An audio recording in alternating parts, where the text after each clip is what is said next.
Hello guys, welcome back to our channel.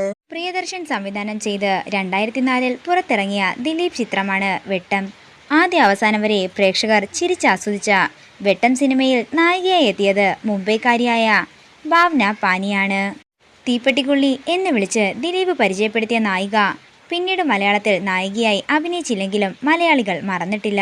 വർഷങ്ങൾക്ക് ശേഷം പ്രിയദർശൻ തന്നെ ഒരുക്കിയ ആമയും മുയലും എന്ന സിനിമയിൽ ഐറ്റം സോങ്ങിൽ ഭാവന എത്തിയിരുന്നു. മലയാളത്തിന് പുറമെ കന്നഡയിലും തെലുങ്കിലും ഹിന്ദിയിലുമെല്ലാം തന്നെ ഭാവന തന്റെ സാന്നിധ്യം അറിയിച്ചിട്ടുണ്ട്. 2019 ഇറങ്ങിയ സ്പേസ് മോംസ് ആയിരുന്നു ഒടുവിൽ പുറത്തിറങ്ങിയ സിനിമ. ഇപ്പോഴിതാ സമൂഹ മാധ്യമങ്ങളിൽ ഭാവനയുടെ പോസ്റ്റ് വൈറലായിക്കൊണ്ടിരിക്കുകയാണ്. തന്റെ മനോഹരമായ ചിത്രങ്ങൾ പങ്കുവെച്ചുകൊണ്ടാണ് ഭാവനയുടെ പോസ്റ്റ്. ഓഡീഷന് വേണ്ടി അണിഞ്ഞൊരുങ്ങി ഇതുപോലെയാകുന്നു, എന്നിട്ടും നിരസിക്കപ്പെടുന്നു. ഈ ശ്രമങ്ങളിൽ നിന്നെല്ലാം നല്ലൊരു ഇൻസ്റ്റാ പോസ്റ്റെങ്കിലും കണ്ടെത്താനാകണം എന്നാണ് ചിത്രങ്ങളോടൊപ്പം ഭാവന കുറിച്ചിരിക്കുന്നത്. നിരവധി പേരാണ് കമന്റുകളുമായി എത്തിയിരിക്കുന്നത്. ഇതിനിടെ ഭാവന ബിഗ് സ്ക്രീനിലേക്ക് തിരികെ വരാൻ തയ്യാറെടുക്കുകയും ചെയ്യുന്നുണ്ട്. വർഷങ്ങൾക്ക് ശേഷം ഭാവന തിരികെ വരുന്നത് ഹിന്ദിയിലൂടെയാണ്. നൃത്തരംഗത്തും തന്റെ പ്രാവീണ്യം തെളിയിച്ച ഒരു കലാകാരി കൂടിയാണ് ഭാവന.